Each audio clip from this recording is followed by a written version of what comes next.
ሊያረክሰን የሚችለውን ነገር በደንብ ዲዘርን የምናደርግበት መንፈስ ነው የተሰጠን ማለት። እነ ዳንኤል በቤተ መንግስት የተሰጣቸው መብልና መጠጥ ነበር ያረክሰናል ያለው። ምንድነው ዛሬ እኛን የሚያረክሰን? በጣም ማዕት ነገር የትኛውም ክፉ ተውት ያረክሳል ሰው። ምክንያቱም እሱ ነው ወጥቶ ወደ ድርጊት የሚገለጠው። ዝም ብለን እስቲ ወደ ኋላ ምን ነው አልኩኝ እኔ አሁን ዝም ብዬ ራሴ አብርሃም ስንት ነገር መጣ ከፊት ስንቱን ነው አልክ? መንፈስህ እየሰቀጠጠው ይሄ ያህል ተፈቀደልኝ ይሄ አይሆንም ብለህ ያልከው አለ ወይስ ሁሉን እሺ እያልክ ነው የጨረስከው? ይሄ መጠየቅ አለ። ኢየሱስን ከደፈረች እቺ ዓለም ለመጋበዝ እኛማ ምን መንከባላ ነው የምትለን ማለት ነው። ጌታን ታውቂያለሽ? ስንት ዓመት? 25 ዓመት። ኧረ እባክሽ በጣም እድለኛ ነኝ። አንተስ? 16 ዓመት። ዋው እግዚአብሔር ይመስገን። ስንት ነገር ነው አለ። እስቲ ነፍሳችሁ የምትመሰክርላችሁ ምናልባት አንዳንድ ሰው ይሄን የመሰለ እድል የሚሉት በዚህ ጋር ታጥፈህ እንዲህ ወደዚህ ጋር መድረስ ስትችል ኧረ ማትረባነህ የምትባሉት የምንባለው ምን አለ ምን ቁጥሩ ይቅር በቃ ይሄ ይቅር ለኔ ያልተፈቀደ እኔ እግዚአብሔር ሰው ነኝ ኖ ያልነው ምን አለ ላቆምከው ምስል አንሰግድም ያሉበት ቦታ ዳንኤል ምዕራፍ 3 ቁጥር 12 በባቢሎን አውራጃ ሥራ ላይ የሾምካቸው ሲድራቅና ሚሳቅ አብደናጎ የሚባሉ አይሁድ አሉ። ንጉሥ ሆይ እነዚህ ሰዎች ትእዛዝህን እምቢ ብለዋል። ቃል በቃል በቃ እግዚአብሔርን የሚያቅሰው አንዱ ምልክቱ ይሄ ነው። በቃ የሆነ ቦታ ሰው ሁሉ እሺ ሲል ኖ ይላል። ኦድ ሁሉ ሊሆን ይችላል ኖ ሲል ማለት እናንተ ደግሞ እንዱ በቃ በጣም ታበዙታላችሁ የሚያስብል ሊሆን ይችላል አንዳንዱ እምቢታ ማለት ነው። ይሄው እንትና ይሻል አይደለም እንትናም እኮ እጅ ሰጠ እንትናም ኦኬ ብላለች አንተ ምንድነህ የሚያስብል ማለት ነው። ንጉሥ እኮ ነው ያዘዘው ይሁና። ንጉሥ ያበደ ዕለት አብሮ ይታበዳል እንዴ? ልክ እኮ አይደለም የሰራው ስራ እኮ ናቡከደነፆር። ዳንኤል እኮ ነግሮታል ልክ አይደለም ብሎታል። አረጋለሁ ካልክ ደግሞ ከተራራ ላይ ተፈንቅላ የምትመጣ ያቺ ድንጋይ ከስር ትመታዋለች ምስሉን ትደፈጭጨዋለች ብሎት ይሄ ተነግሮት ሰራው ምስሉ ናስገዱ አለ ነው እምቢ አለ። ነሐሴ ምን ይዞብን ይመጣ ይሆን? ኦፍኮርስ ይዞልን የሚመጣው ነገር አለ። ነሐሴ ምንም አትጠራጠሩ።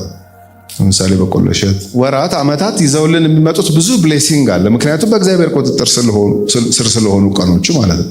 ይዘውብን የሚመጡትም ጉድ ግን አለ። ምዕራፍ 6 ሌላ እምቢታ ጸሐፊው ራሱ ዳንኤል እምቢ ያለበት ፓርት ማለት። ዳንኤል ምዕራፍ 6 ላይ ደግሞ ዳሪዮስ የሚባለው ሰው ነበረ አገሩን እየመራና እየገዛ ያለው። የገዛ የዳንኤል ጓደኞች በዳንኤል ቀኑበት፣ ሰበብ አጡ። በምን ይወንጅሉት፣ በምን ይክሰሱት ቢሉ በዚህ ቢሉ ሲያቅታቸው ለምን እንደዚህ አናረግም አሉ። ምን ዳሪዮስ ጋር እንሂድና አንተ ምን ይሳናሃል እንበለው። መጀመሪያ በትዕቢት እንትን እንበለው ማለት አንተ አሁን ለምሳሌ ለዓመት ለምናምን ለአንድ ወር ማንም ሰው ወደ አምላኩ ባይጸልይ ምንም አይነት ጥያቄ ያለው ሰው አንተ ቢሮ እየመጣ ቢጠይቅ አንተ መመለስ ያቅተሃል አሉ። ምን አይነት ክፉዎች እንደሆኑ ሰውየው ያላሰበውን እኮ ብድግ አለና አያቅተኝም አለ እኮ ትመልሳለህ አይደል? አዎ። ታዲያ ለምን ሰው ይጸልያል? ወደ አምላኩ ለምን ይጸልያል?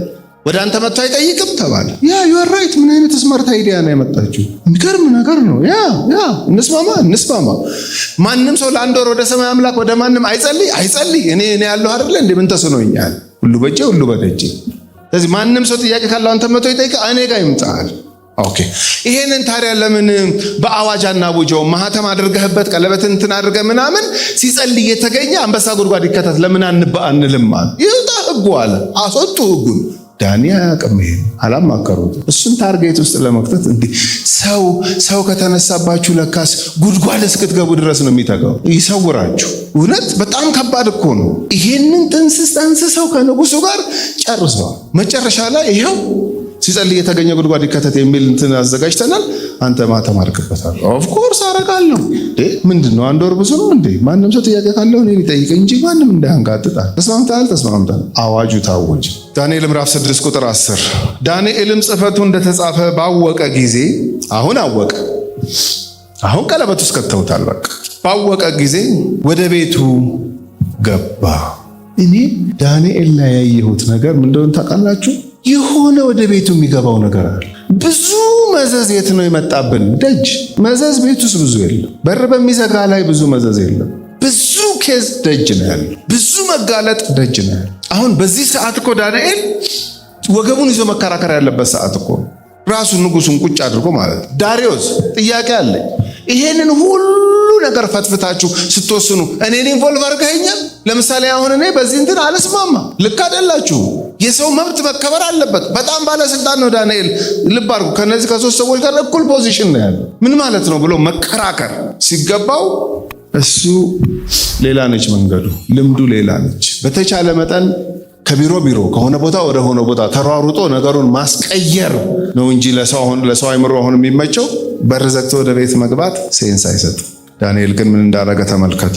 ሲጸልይ የተገኘ አንበሳ ጉሮሮ ይከተት የሚል አዋጅ እንደወጣ አውቆ ወደ ቤቱ ገባ። የእልፍኙም መስኮቶች ወደ ኢየሩሳሌም አንጻር ተከፍተው ነበረ። ተማርከን አንቀርም እንመለሳለን እኮ ነው። ተስፋ እኮ ኢየሩሳሌምን ያስባታል። የጊዜ ጉዳይ ነው። 70 ዓመት ነው። ልክ 70 ዓመት ሲፈጸም እንደምንመለስ አውቃለሁ ብሎ በተስፋ መስኮቶቹን ወደ ኢየሩሳሌም ከፍቶ እንደዚህ ያደረገ። ቀድሞም ያደርግ እንደነበረ በየዕለቱ 3 ጊዜ በጉልበቱ ተንበርክኮ በአምላኩ ፊት ጸለየ፣ አመሰገነም። አታርጎ የተባለው ምንድን ነው? አጸልዩ ነው። እሱ ደግሞ ቀጥታ ሄዶ ያደረገው ምንድን ነው? እጸልያለሁ ነው። ጸለየ፣ አመሰገነ። ቀጥታ እምቢታ ነው። ሀገሪቱን ሲመራ የነበረውን ባለስልጣን ኖ አለው ማለት ነው። የሚከተለው ስቴፕ ምንድን ነው? አንበሳ ጉድጓድ ክተቱኛ። ከየት ነው የሚያመጣው ይሄንን አቅም? አምላካቸውን የሚያውቁ ህዝቦች ይበረታሉ። መበርታት ከእውቀት ጋር የተያዘ፣ ማንን ከማወቅ? አምላክን ከማወቅ ጋር። አንድ ሰው እየበረታ በቃ እንክትክት ወጣ፣ አለቀለት፣ በቃ አለቀለት፣ አንሰራርቶ ከተነሳ አምላኩን የሚያውቅበት እውቀት ነው ይረዳው ማለት። አምላኩ የወደቀን እንደሚያነሳ ስለሚያውቅ ነው ተስፋ አድርጎ ተነስቶ ሲጓዝ የምታዩት ኖ አለ። እንግዲህ የመጀመሪያው ምልክት ይሄ ነው። በቃ በእነዚህ 6 ምዕራፎች ውስጥ ስመለከት እነዚህ ሰዎች እግዚአብሔር ሁሉን ያውቃል፣ ሁሉ ሰው ግን እግዚአብሔርን አያውቅም። ከሰዎች መካከል ግን አሉ አምላካቸውን የሚያውቁ ሰው። በምን ታውቃቸዋለህ? እግዚአብሔርን የሚያውቁ ሰዎች እምቢ የሚሉት ነገር አላቸው። ጥቅም እኮ ነው፣ ረብ እኮ ነው። ይቅር ተከራክሬ መጨረሻ ምንድን ነው የማገኘው? ይሄን ነው የምታገኘው። ይቅር ይጥቀማት፣ ትብላው፣ ይብላው ማለት የጅል ምልክት አይደለም። እግዚአብሔርን የሚያውቁ ሰዎች ምልክት። አለቃትም ጉሮሮዋን ይዤ ነው ማስተፋት ማለት በጣም የእንትን ምልክት ነው። አሁን ስንመለከት ይቅር ሲል አሁን አንድ ሰው ቶሎ ወደ ጅልነት ነው የምናስጠጋው። ኖት ኔሰሰርሊ ስለ ሰላም ሲባል፣ ስለ ጤና ሲባል፣ ስለ ሰዎች እንኳን ሲባል ኦኬ ይቅር፣ ሐቁ የኔ ነው፣ መብቱም የኔ ነው። ግን በዚህ መንገድ ተሄዱ እንትኑን እንዲያርጉ ከሆነ አረ ይቅር ይላሉ ሰዎች። እግዚአብሔር ሲረዳቸው ነው ይላሉ። 2017 ይኸው ተጥጥ ብሎ መጥቷል። 1 ወር ነው የቀረው። ምን ነው እንል ይሆን? ይቅርብኝ። ታይ ከሰው ታንሻለሽ፣ ይቅር። ታይ ሰው ስማርት ሆኗል፣ በዚህ አርጎ በዚህ ታጥፎ ነው እዚህ ጋር የደረሰው። ታይ ይቅር። ድሮም ጅል ነሽ። ነው ጅል አይደለችም፣ ልጅ ነች። እግዚአብሔር ክብር ለእግዚአብሔር ይሁን። የእግዚአብሔር ልጅና ጅል መለየት አለ። ብዙ ስም ይለጥፋል ዓለም ሰው ላይ ብዙ ስም ይለጥፋል። አትረቢም፣ አትረባም፣ ዝም ብለህ ነው፣ ፋራ ሆንክ፣ እንዲሆንክ ይላል። ሰው የሚወስነውን ውሳኔ ሲወስን አምላኩን ከማወቁ ጋር በጣም ይያዝ። እነዚህ ሰዎች ከፍተኛ ሪስክ ውስጥ ነው የገቡት። ኖ ባሉ ቁጥር ማለት ይሄ ምግብ ይቅርብን፣ ይሄ መጠጥ ይቅርብን ሲሉ ሪስክ እየወሰዱ፣ ይሄ የሚሰገድለት ምስል ይቅርብን አንሰግድም ሲሉ ሪስክ እየወሰዱ፣ ይሄ ጸሎት አቆሙ የሚባለው ነገር ይቅርብን ሲሉ ሪስክ እየወሰዱ እነዚህ ሰዎች። ስለዚህ እግዚአብሔርን የሚያውቅ እንትን ውስብስብ አይደለም። የሆነ በጣም በቃ ራሱ ይወቀው እንጂ የሚባል አይደለም። አንድ ሰው እግዚአብሔርን ይወቅ አይወቅ ባለቤቱማ ሙልጭ አድርጎ ነው የሚያውቀን። ምንም ችግር የለበት። ግን እኛም ሌሎችን እግዚአብሔርን እንወቅ፣ እግዚአብሔርን ይወቁ ልንረዳ የምንችልባቸው ነገሮች ግን ሰምሃው አሉ። ሁሉንም ባናቃቸውም ቢያንስ በዳንኤል መጽሐፍ ውስጥ ከ6 ምዕራፎች ውስጥ እኔ 1-4 ምልክቶች አይቻለሁ። ይሄ እግዚአብሔርን ስላወቀን ይሄን ያደረገው ያልኩባቸውና ዊሽ ያረኩ ጌታ ሆይ ኧረ እኔም አለፍ እያልኩ ነው ማለት አስተምረኝ። ሁሉን እሺ ብዬ እንዴት ይሆናል? ሁለተኛ እግዚአብሔርን የሚያውቅ ሰው ያስታውቃል ስንል በምን ከተባለ ቋሚ የጸሎት ህይወት አላቸው። ሙዲ አይደሉም። ጸሎት ላይ እግዚአብሔርን የሚያውቁ ሰዎች ሙዲ ማለት ምን መሰላችሁ? አንዴ እሳት አንዴ ውሃ የሚሆን ማለት። አንድ ሰሞን እሳት ነው፣ የሆነ ሰሞን በረዶ ነው። እግዚአብሔርን የሚያውቅ ሰው ኮንስታንት የሆነ ቋሚ የሆነ ፕሬየር ላይፍ አለ። ሲከፋው ሲደነግጥ ምናምን ብቻ አይደለም የጌታን ፊት የሚፈልገው። በሰላሙ ቀን ልክ አሁን ዳንኤል 6 ዓመት የጸለየ ሰው ነው። 1 ወር አቁም ሲባል አሁን አስቡት እስቲ 1 ወር ኦኬ 1 ወር ምን ልክ ከወር ካለፈ 31ኛው ቀን እችላለሁ ትችላለህ። አዋጁላ 30 ቀን ነው። ኦኬ 30 ቀን ምን ችግር አለው ማለት ያልቻለው ለምንድን ነው? ኮንስታንት የሆነ ፕሬየር ላይፍ ስላለው ነው። ሲጨንቀው ብቻ አይደለም የጌታን ፊት የሚፈልገው፣ ህይወቱ ነው። በቃ ህይወቱ ነው። ሀገሩ ሲማረክ 20 ዓመቱ ላይ ይጸልያል። ቂሮስ ወደ ሀገር ቤት መሄድ የሚፈልግ ይሂድ ፈቅጃለሁ ሲል 90 ዓመቱ ላይ ይጸልያል። ይሄ ሰው እስቲ አስቡት፣ አንድ ሰው 20 ዓመቱ ላይ ይጸልያል፣ 30 ላይ ስታገኝ 40 ይጸልያል፣ 70 ይጸልያል፣ 90 ደክሞ አርጅቶ ይጸልያል። እንዴት እንደዚህ አይነት ዲሲፕሊን ውስጥ ልናገኘው ቻለን? አምላኩን ያውቃል። ይጸልያሉ። ምዕራፍ 2 ላይ ላሳያችሁ ዳንኤል ያደረገውን። 3 ዓመት ትሬኒንጉን ወሰዱ፣ ጨረሱ። ንጉሱ ፊት ይግቡ ተባለ። እንዳልኳችሁ ለፋሽን ሾው አይደለም የሚገቡት፣ ሊጠየቁ ነው። የጥበብ ጥያቄ ሊጠየቁ ነው። ምን ያህል አስተዋይ እንደሆኑ፣ ምን ያህል ጥበበኛ እንደሆኑ፣ ምን ያህል ይሄ ህልም ምናምን መተርጎም ኢቭን አስማት ምናምን ሁሉ አለው። ምክንያቱም አገሬው እንደዛ ፕራክቲስ ያደርግ ስለነበረ ማለት ነው። እና ንጉሱ ጠራቸው። ጠርቶ ሲያናግራቸው 10 እጅ በለጡ ይላል ከነዛኞቹ። ተገረመባቸው። ከሌሎቹ ደግሞ በተለየ መንገድ ዳንኤል ደግሞ ህልምንም የመተርጎም ስጦታ እግዚአብሔር ሰጥቶት ነበር። እና ንጉሱም ይሄን አስተዋለ አለና ስልጣን ሰጣቸው። ልክ ሰው ግራጁዌት ሲያደርግ ስራ እንደሚመደበው እነሱም ስራ ተመደቡ። ልክ ምዕራፍ 2 ላይ ንጉሱ ናቡከደነጾር ህልም አየ። ከዛ ከለዳውያንን ጠራና ምናልባት ከነ ዳንኤል በፊት ግራጁዌት ያደረጉ የነሱ ከበፊት የነበሩ ባቾች ሊሆኑ ይችላሉ፣ አላውቅም። እነ ዳንኤልን ትቶ እነዛን ጠራቸው። ቤተ መንግስት ደንግጧል። በጣም ክው ብሏል ንጉሱ። ምን ሆኗል? ይሶዬ እንዴት ነበረን ፊቱ ምን ሆኗል? ምንድነው አሉት። ህልም አይቼ ነበር አለ። እሺ ህልሙም ጠፍቶብኛል። እሺ ህልሟንም አንጡ ትርጉሟንም አንጡ። ህልም አይቻለው ትርጉም ንገሩኝ እኮ ያባት ነው። ህልሟንም ትርጉሟንም አንጡ እኮ በጣም ኦድ እኮ የሆነ ነገር ነው ማለት በጣም ጨንቆኛል አምጡ አለ። ማንም ሊነግረው አልቻለም። ህልሙም ቢነግራቸው እኮ ይገምታሉ እኮ እሱማ ወደ ወንዝ የወረድከው እያሉ ይተረጉማሉ። ምኑን ከምኑ ያዙት አቃታቸው። ከዛ አንዱ ባለስልጣን ጠራና 3 ዓመት ታዲያ ያበላሁት ለምንድን ነው? ይሄን መግደል ጀምራል። ያሰለጠናቸውን 3 ዓመት አሰልጥኖ ያስመረቃቸውን ግደሉ ማለት ጀመር። ይሄ ወሬ እነ ዳንኤል ጋር መጡ። ልክ ዳንኤል ሲሰማ ይሄንን ምን እንዳደረገ ተመልከቱ። ምዕራፍ 2 ቁጥር 13 ነው 12 ነው ማለት በመጀመሪያ ምዕራፍ 2 ቁጥር 12። ስለዚህም ንጉሱ ተበሳጨ፣ ህልሙንና ትርጉሙን ይነግረው ሲያጣ ማለት ነው። እጅግም ተቆጣ። የባቢሎንም ጠቢባን ሁሉ ያጠፉ ዘንድ አዘዘ። ትእዛዝም ወጣ።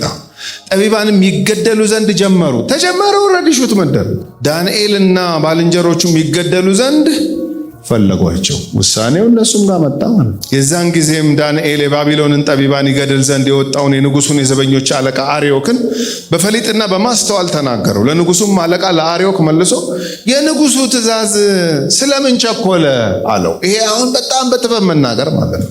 ራፍም አይደለም። ማይረባ ምናምን አላለም። ኖ ንጉስ ማይረባ ይባል በፈሊጥ ነው የነገረው። እኔ የምልህ አለው አርዮክን ቀስ ብሎ እቺ ትእዛዝ ግን አስቦባት ነው ማለት ቸኮለች። ትንሽ እድል ቢሰጥ ጥሩ። ማአት ነገር እኮ ኢንቨስት አድርጎብናል እኮ። አሰለጠነ፣ ግራጁዌት ያደረገ፣ ቤተ መንግስት ተጠራ፣ ያለንን ዊዝደም ምናምን ጠየቀን። ሄዶ ወደ ስራ ተሰማሩ አለ።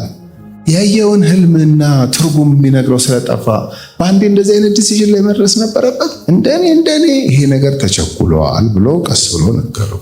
አርዮክም ነገሩን ለዳንኤል አስታወቀው። አይደለም እንዴት መሰለ ጀጋ ሁላ እኮ ነው የተሰበሰበው። አንድም እኮ የሞከረ የለም። እንዴ አትፍረድበት፣ ንጉሱም እንደዚህ አይነት ውሳኔ ቢወስን አትፍረድበት ምናምን ብሎ ሊያስረዳው ሞከረ። ዳንኤልም ገብቶ ፍቺውን ለንጉሱ የሚያስታውቅበት ጊዜ ይሰጠው ዘንድ ንጉሱን ለመነ። እቺ የሚገባት ነገር ተመልከቱ። አንተ አለው አርዮክን፣ አንተ ንጉሱን አረጋጋው፣ ሄድና ለእኔና ለጓደኞቼ ሜቢ የተረፉም ከለዳውያን ካሉ እነሱንም ሰብስቤ ፕራክቲስ አድርገው ማያውቁትን ማለት እኮ ነው። አሁን ከለዳውያንን እንጸልይ ማለት እኮ ማያውቁትን ልምምድ ማለት ነው። ከሚሞቱ ቢያንስ ዳንኤል የሚለውን ሰምተው ቢጸልዩ ይተርፉ ይሆናል። ስለዚህ ፕሊዝ ጊዜ ይሰጠኝ፣ የማስታወቅበት ጊዜ ይሰጠኝ ብሎ ለመነ። ቁጥር 17 እና 18 የዚያን ጊዜም ዳንኤል ወደ ቤቱ ሄደ። ምን ሊያረግ? ሊጸልይ። እቺ ወደ ቤት የሚሄዳት ነገር አለች። ወደ ደጅ ሂዱ ነው የሚለን፣ ወደ ቤት ግቡ ነው የሚለን። this very serious እኮ በቃ ምንም ይሄ እኮ ሲሪየስ ጥያቄ እኮ ነው። ዝም ብለን ራሳችንን እንጠይቅ። ሂጂ ብረሪ ነው የሚለን ወይስ ግቢ ነው? ዳንኤል ግባ የሚለው ነገር ግቡ ይበለን። ያው ኮቪድ በግድ አስገብቶን ነበር ታውቃላችሁ። እኔ የዳንኤል መጽሐፍ በደንብ ተጠግቼ ያጠናሁት በኮቪድ-19 ጊዜ ይገባ ነበር፣ ወደ ቤቱ ይገባ ነበር ሲል እኛማ ገባናት አይደለ እንዴ? አትውጡ ተባለን እኮ ገባናት በግድ ማለት ነው። ዳንኤል የግድ እንደዚህ እንደ ወረርሽኝ አይነት ነገር ምናምን አያስፈልገውም ለመግባት፣ ልምድ አለው፣ ይገባል። ደጅ ሰው እየተገደለ እሱ እንግባ ይላል። ለምን? ወደ ቤት ሲገባ የሚከፈት ሰማይ ያውቃል። ክብር ለእግዚአብሔር ይሁን። ወደ ቤት መግባት እኮ ሰማይ ለማስከፈት ነው። የጌታ ኢየሱስ ክርስቶስ ትምህርት ይሄ ነው። የተራራው ስብከቱ ላይ ልጸልይ ትፈልጋለህ? አዎ። ይሄ በማዕዘን እንትን በምናምን ለታይታ እሱ ፉርሽ ኤክስ ነው። አንተ መጸለይ ትፈልጋለህ? አዎ። ግባ። የት ነው እንደ ጸሎት እኮ ደጅ ነው። እሱ ፉርሽ ነው። ፉርሹ ጸሎት ነው እኮ ደጅ። አረ ፈሪሳውያን በማዕዘን እንትን ቆሞ እሱ ኤክስ ነው፣ ከላይ ኤክስ ነው። መጸለይ ትፈልጋለህ? አዎ። ደቀ መዛሙርቱ ትፈልጋላችሁ? አዎ። ትፈልጋላችሁ? ግባ። አረ ከገባሁ አልታይም። ሰው ነው ማያይ፣ ሰው እኮ ነው ማያይ። ግባ። ከዛስ ዝጋው። ጭራሽ ዘግቼ ቢያንስ በሩ እንኳን ገረበብ ይበል አላፊ አግዳሚ ኖ ዝጋው። ከዛስ ላይ ይከፈታል። በስውር ስለዘጋው ማንም አያይህም። በስውር ምን ለምነውን በግልጥ ይከፍልሃል። ክብር ለእግዚአብሔር ይሁን። ይህን ዳንኤል ላይ የነበረ መንፈስ በኢየሱስ ክርስቶስ ትምህርት ላይ ግባ፣ ዝጋና ግባ። ከጠቀማችሁ ልንገራችሁ። በጣም ደጅ ያበዛውባቸው አመታቶቼ ልቤን የሰበሩት አመታቶች ናቸው። በጣም ደጅ፣ በቃ በጣም ደጅ፣ በየሰበቡ ደጅ ማለት ነው። በቃ በየሰበቡ ደጅ ነኝ። በቃ ኪሳራ፣ ከባድ ስብራት። በእግዚአብሔር ጸጋ፣ በእግዚአብሔር እርዳታ በር ዘግቼ የገባሁባቸው አመታቶቼ ቢደገሙ እመኛለሁ። እንኳን ሊሰለችኝ እንኳን በቃ እነሱ አመታቶች በጣም እናፍቃቸዋለሁ። በቃ ቢደግማቸው እግዚአብሔር መግባት ይሆናል። እግዚአብሔርን የሚያቅሰው እድሜ ልኩን ደጅ አታገኙት። እኔ እንደውም ይህን ክፍል አጥንቼ ስጨርስ ምን አልኩኝ? ትክክለኛ ዲቮሽን የሌለው ሰው ትክክለኛ ሚሽን አይኖረውም። በጣም ዲቮትድ የሆነና በዲቮሽን እግዚአብሔር የባረከው ሰው በሚሽንም ሰክሰስፉል ነው የሚሆነው። የሚወጣው ለሚሽን ስለሆነ ማለት ነው። ለሌላም አይደለም የሚወጣው፣ ራሱ ለሚሽን ነው የሚወጣው። የተቀበለውን ለመስጠት ማለት ነው። በቃ የተቀበለውን ለመመንዘርና ለመኖር ነው እንጂ የሚወጣው ዝም ብሎ አይወጣም። ሚሽንን ዲተርማይን የሚያደርገው ዲቮሽን ነው ማለት ነው። አሁን ዳንኤልና ጓደኞቹ የሚገርም ሚሽን ነው እግዚአብሔር የሰጣቸው። በባዕድ ምድር አምላካቸውን ለማስተዋወቅ እሳት የሆነውን እንትን እንደ ኦፖርቹኒቲ ይጠቀሙበት ነበር። ለምን? ዲቮሽናቸው። ሚሽን የዲቮሽን ውጤት። ዲቮትድ ነበሩ እነዚህ ሰዎች። በቃ የሆነ በር ይዘጋሉ። አገር ተተራምሶ ምናምን መፍትሄው እዛ ጋር አይደለም ያለው ይላል። የሚገቡት ነገር አለ። ዳንኤል ገባ፣ ወደ ቤቱ ሄደ። ዳንኤልም ባልንጀሮቹም ከቀሩት ከባቢሎን ጠቢባን ጋር የተረፉ ማለት ነው። እንግዲህ ወደ እስራኤል አምላክ ጸልዮ የማያውቁሉ ማለት ነው። እንዴት ኢንፍሉዌንስ እንደሚያደርግ ተመልከቱ። ዳንኤል ለጣዖት ሲጸልይና ሳይመልክ የነበረውን ሁሉ መትረፍ ትፈልጋለህ? ና ዲቮሽን ና ግባ ይለው። ከተረፍኩ ኦኬ፣ እንዴት ተተርፋለህ? ና ግባ። ኧረ ሰውዬው ይግደል እያለ ሰብስቦ ገባ። እንዳይሞቱ ስለዚህ ምስጢር ምሕረትን ከሰማይ አምላክ ይለምኑ ዘንድ ነገሩን ለባልንጀሮቹ ለአናንያና ለሚሳኤል ለአዛርያ አስታወቃቸው። የዚያን ጊዜ ምስጢሩ በሌሊት ራእይ ለዳንኤል ተገለጠለት። ክብር ለእግዚአብሔር ይሁን። በር ሲዘጋ ሰማይ የሚከፍት እግዚአብሔር ስሙ የተባረከ ይሁን። ደጅ ሞት ነው ያለው። እንግባ ብሎ ዳንኤል ጠቢባኑን ጓደኞቹን ሰብስቦ ሲገባ እግዚአብሔር ሰማይ ከፈተ። የሰማይ ምስጢር ተገለጠ። ሰውየው አብሮ አልተኛ ዳንኤል። ኢማጂን ህልሙን እንቅጯን ሲያውቃት። አሁን እኮ እዚህ ምዕራፍ 2 መጨረሻ ላይ እኮ ና አለው። የቀጠሮው ቀን ደረሰ። ሰው ሁሉ አቅቶታል። አንተ ህልሙን እነግርሃለሁ ነው የምትለው? ኦፍኮርስ እነግርሃለሁ፣ ግን አደራህን ህልሙን ስተረጉምልህና ህልሙን ስነግርህ ትርጉሙን ስነግርህ የሰማይ አምላክ እግዚአብሔር ነው የገለጠልኝ ማለት። እዚህ ሀገር ከመምጣቴ በፊት ሌላ ኤክስፒሪየንስ ምን የአብርሃም የይስሐቅ ያዕቆብ አምላክ የሚባል አምላክ እሱ ነው የገለጠ። እነግርሃለሁ ሲነግረው ናቡከደነጾር በጣም እንትን ያለ ይመስለኝ። ቆይ በመጀመሪያ ያየኸው ምስል ያ ምስል ነው ያየሁት። ኦኬ ከላይ ይሄ ጭንቅላቱ ወርቅ ያ እንዴ ልክ አሁን ተናገር እንደሚባለው ማለት ነው። አዎ ወርቅ ነው ከላይ ያየሁት። ከዛ ደረቱ ደግሞ በብር አንዴ እንደዚህ ያለ ማለት ነው። ይሄ ሁሉ የሆነው ግን በር ስለዘጋ። እግዚአብሔርን የሚያቅሰው እድሜ ልኩን ደጅ አታገኝ። አይወጣም አይደለም፣ ለሚሽን ነው የሚወጣ፣ ለስራ ነው የሚወጣ። በቃ ተልኳል። ከወጣ ኢምፓክታል ይገቡ ነበር። ምዕራፍ 6 ላይ ልውሰዳችሁና ልጨርስ። ተመሳሳይ ነው። ደጅ አዋጅ ታውጇል። ደጅ ሞት ነው። ልክ የምዕራፍ 2ቱም ሞት ነው የታወጀው፣ የምዕራፍ 6ቱም ሞት ነው የታወጀው። ዳንኤል የጭንቅ ቀን ቤት የሚገባ ሰው እንዳልሆነ ያወቅኩት ለዚህ ነው። እንደ ልማዱ በቀን 3 ተንበረከከ የሚል ቃል ስላለ ዳንኤልም ጽሕፈቱ እንደተጻፈ ባወቀ ጊዜ ወደ ቤቱ ገባ። እልፍኙንም መስኮቶች ወደ ኢየሩሳሌም አንጻር ተከፍቶ ነበር። ቀድሞ የሚያደርግ እንደነበረ እቺ ናት። ቀድሞ የሚያደርግ እንደነበረ ምንድነው? ቀድሞ ያደርግ የነበረው በየዕለቱ 3 ጊዜ በጉልበቱ ተንበርክኮ። አሁን የትኛውም ግለሰብ ያደጉ ሀገራት፣ በማደግ ላይ ያሉ ሀገራት፣ በጣም ወደ ኋላ ቀሩ የሚባሉ ሀገራት ትልቁ ጭንቃቸው ህዝባቸውን በቀን 3 መብላት። አሁን እኔ በተቻለ መጠን እኔና ቤተሰቦቼ በቀን 3 እንድንበላ ነው የምሮጠው። ለምን? ሰርቫይቭ ለማድረግ ነው፣ በምድር ላይ ለመኖር፣ በመንፈሳዊው ዓለምም ለመቆየትና ለመኖር። ይሄው ነው ፕሪንሲፕሉ። ዳንኤል በቀን 3 ይጸልያል። ደግሞ ተንበርክኮ ነው የሚጸልየው። የዳንኤልን ስልጣን እንዳንረሳ። ዳንኤል በጣም ዘንጦ በጣም ኤጁኬትድ ነው፣ ኤክስፒሪየንስድ ነው፣ በስራ የተወደደ የተመሰገነ ነው። እንከን የለሽ ሆኗል። ኦልሬዲ በዚህ ሰዓት ጓደኞቹ እሱን ጠላልፎ ለመጣል እንኳን ሰበብ እስኪያጡ ድረስ በጣም የሚገርም የህይወት እንትን ውስጥ ያለ ሰው ነው ይሄ ሰው ደጅ ጀንትል ነው። ደጅ ስራ ቦታ ክቡር አቶ ዳንኤል ምናምን ተብሎ ነው እሱ ጋር የሚገባው። ራሱ በጣም እንደዚህ ነው። ላይ ደጅ ነው። ታዲያ ይሄ እቤት ሲገባም ልክ እንደ ደጁ አይደለም፣ ስብርብሩ ነው የሚወጣው በአምላኩ ፊት። ጀንትሉ ዳንኤል ነው የሚንበረከከው ቤት ሲገባ። አሁን አንዳንድ ጊዜ እንደ ደጁ እድሜያችንን መፍጀት ነው የምንፈልገው። ይህ እንደ ደጁ ሁሉ ነገር እንደ ደጁ እንዲሆን ማለት አይደለም። ቤት የሚባል ነገር አለ፣ የጌታ ፊት የሚባል ነገር። ይሄ ሰው በሚሽኑ በተልእኮ በደጅ የተሳካለት የሚሆነው ቤት ባለው ማንበረከክ። ደጅ አቶ ዳንኤል ነው ክቡር ምናምን ከፊቱ መዓት ስም አለ። ቤቱ ሲገባ ሚሽኑን ጨርሶ ስራውን አከናውኖ ቤቱ ሲገባ ግን በአምላኩ ፊት ሌላ ዳንኤል ስብርብር ልብሱን አወላልቆ ምን ብሎ እንደ ልማዱ በቀን 3 ጊዜ በአምላኩ ፊት ይንበረከክ። እኔ ትንቢት አልናገርም። ትንቢት የሚመስል ነገር ግን ልናገር እችላለሁ። አሁን ከተንበረከከ 6 ዓመት የሚሆነው ሰው ሊኖር ይችላል እዚህ ጉባኤ ውስጥ። ለምን እኔ ልንበረከክ የሚል ሐሳብ ውስጡ የያዘው ሰው ማለት ነው። ኧረ እኔ ድሮሽ አሁን ኧረ በእናትህ ኧረ እኔ አልንበረከክም የሚል ሰው ሊኖር ይችላል እዚህ ጉባኤ። እግዚአብሔርን የሚያውቅ ሰው ግን ይንበረከካል። አሜን። ዳንኤል ይንበረከክ ነበር። መንበርከክ ቁም ነገር ነው እንዴ? ልቤ ይንበረከክ እንጂ ምናምን የምትሉኝ ሰዎች ካላችሁ መንበርከክ ብርቅ ነው። ከወንድም አብርሃም አትዳፈር ብርቅ አይደለም። እዳፈራለሁ መዳፈር ከመሰላችሁ ብርቅ ነው መንበርከክ። ለምን? መቆም ኢዝ ቬሪ ኖርማል። አሁን እኔ ቆሜያለሁ፣ እናንተ ቁጭ ብላችኋል። እንዲህ ቆመ ያለ አንድ ሰው የለም። መቆም ምንድነው?